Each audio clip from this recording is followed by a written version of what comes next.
Memperkuat ketahanan pangan saat ini menjadi salah satu kunci menghadapi potensi krisis global yang kini menjadi tantangan banyak negara. Untuk menjawab tantangan tersebut, pemerintah Indonesia akan menggenjot produktivitas pangan melalui rekayasa genetika. Ketahanan pangan menjadi prioritas pemerintah untuk kesejahteraan dan pemerataan. Menteri Koordinator Bidang Perekonomian Republik Indonesia Airlangga Hartarto mendorong penggunaan rekayasa genetik atau GMO untuk produk pertanian. Ketahanan pangan itu bukan hanya menjadi prioritas, tetapi juga menjadi target untuk kesejahteraan dan pemerataan. Nah, terkait dengan langkah-langkah yang dilakukan pemerintah, tentu melakukan peningkatan produktivitas. Salah satu misalnya kalau untuk di jagung kita sudah meminta agar GMO (Genetic Modified Organics) bisa untuk dilakukan agar panennya lebih baik.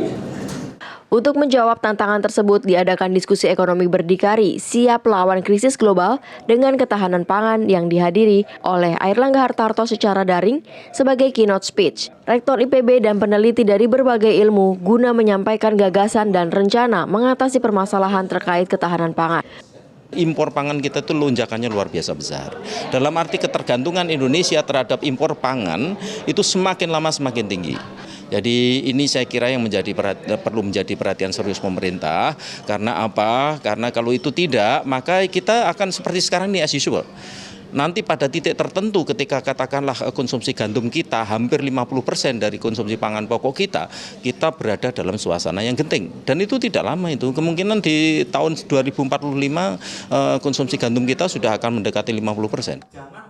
Pemerintah menargetkan tahun 2023 ada 30.000 hektar lahan ditanami sorghum dan tahun 2024 ada 40 hektar lahan yang ditanami sorghum yang tersebar di 17 provinsi. Dan juga pemerintah mendorong diversifikasi tanaman-tanaman termasuk substitusi daripada 9 tanaman pokok, ya termasuk pengembangan sorghum untuk menjadi pilot plant substitusi ataupun pelengkap daripada gandum, dan pemerintah terus juga mendorong pemanfaatan dari sagu dan juga mendorong berbagai diversifikasi agar kebutuhan pangan di dalam negeri tersedia.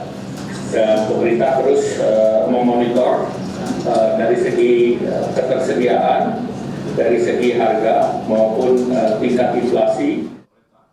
Diharapkan pemerintah dapat menggenjot produktivitas pangan melalui rekayasa genetika untuk menciptakan ketahanan pangan dan mencegah krisis pangan dampak dari perubahan iklim. Dari Jakarta, TV One mengabarkan.